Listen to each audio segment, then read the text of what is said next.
പ്രിയപ്പെട്ട സുഹൃത്തുക്കളെ, പുതിയൊരു വീഡിയോയിലേക്ക് സ്വാഗതം. ഇന്ന് നമ്മൾ ഈ വീഡിയോ പരിശോധിക്കാൻ പോകുന്നത് വാട്സപ്പിൽ പുതിയതായിട്ട് വന്ന 2 അപ്ഡേറ്റിനെ കുറിച്ചാണ് കേട്ടോ. ഈ പറയുന്നതിൽ രണ്ടാമത്തെ അപ്ഡേറ്റ് സ്റ്റാറ്റസുമായിട്ട് ബന്ധപ്പെട്ടതാണ്. നിങ്ങൾ വീഡിയോ സ്കിപ്പ് ചെയ്യാതെ കാണുക.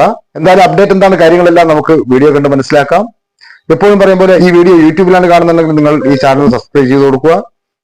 അടുത്തുള്ള ബെല്ലൈക്കൻ എനേബിൾ ചെയ്തതിൽ ഓൾ ഓപ്ഷൻ എനേബിൾ ചെയ്യുക. ഇനി നിങ്ങൾ ഫേസ്ബുക്കിലാണ് വീഡിയോ കാണുന്നുണ്ടെങ്കിൽ നിങ്ങൾ ഈ പേജ് ഒന്ന് ഫോളോ ചെയ്യുക. ഈ അറിവ് നിങ്ങളുടെ കൂട്ടുകാർക്ക് നിങ്ങൾ ഷെയർ ചെയ്ത് കൊടുക്കുക. ഈ വീഡിയോ ഇഷ്ടമായാൽ ഈ വീഡിയോക്ക് ലൈക്ക് തരിക. നിങ്ങളുടെ വിലയേറിയ അഭിപ്രായങ്ങൾ നിർദ്ദേശങ്ങൾ താഴെ കാണുന്ന കമന്റ് ബോക്സിൽ രേഖപ്പെടുത്തുക. എന്തായാലും നമുക്ക് ആ അപ്ഡേറ്റ് എന്താണെന്ന് നോക്കാം. വീഡിയോയിലേക്ക് പോകാം.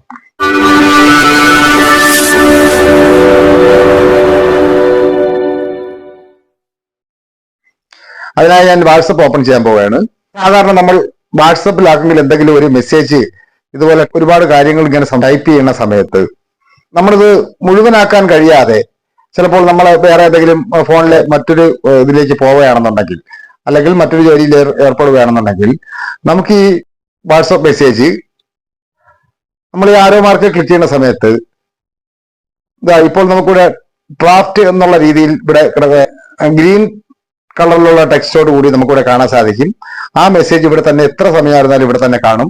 അത് നമുക്ക് രണ്ടാമത് വാട്സപ്പിൽ വരുന്ന സമയം കിട്ടുമ്പോൾ നമ്മൾ അതിനെ ഇതുപോലെ മുഴുവിപ്പിച്ചതിന് ശേഷം ഇതുപോലെ സെൻഡ് ചെയ്ത് കൊടുത്താൽ മതി. ഇതിപ്പോൾ വന്ന ഒരു പുതിയ അപ്ഡേറ്റ് ആണ്. ഇത് വളരെ ഉപകാരമായിട്ടുള്ളതാണ്. നിങ്ങൾ നോക്കി വെക്കുക.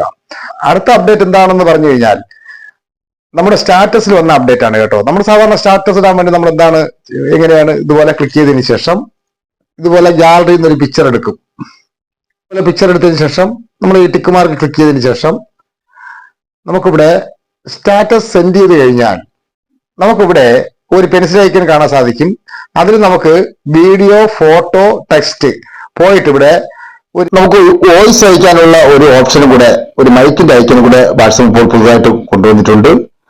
ഈ മൈക്കിന്റെ ഇങ്ങനെ ക്ലിക്ക് ചെയ്ത് കഴിഞ്ഞാൽ ഇതുപോലെ വോയിസ് നമുക്ക് അയക്കാവുന്നതാണ്. എന്തായാലും ഈ അപ്ഡേറ്റ് വളരെയേറെ ഉപകാരമുള്ള ഒരു കാര്യമാണെന്നാണ് എന്റെ ഒരു വിശ്വാസം. ഇത് നിങ്ങൾ നോക്കി വെക്കുക. മറ്റൊരു വീഡിയോയുമായി എത്തുന്നവരെ ഗുഡ് ബൈ. MK choice.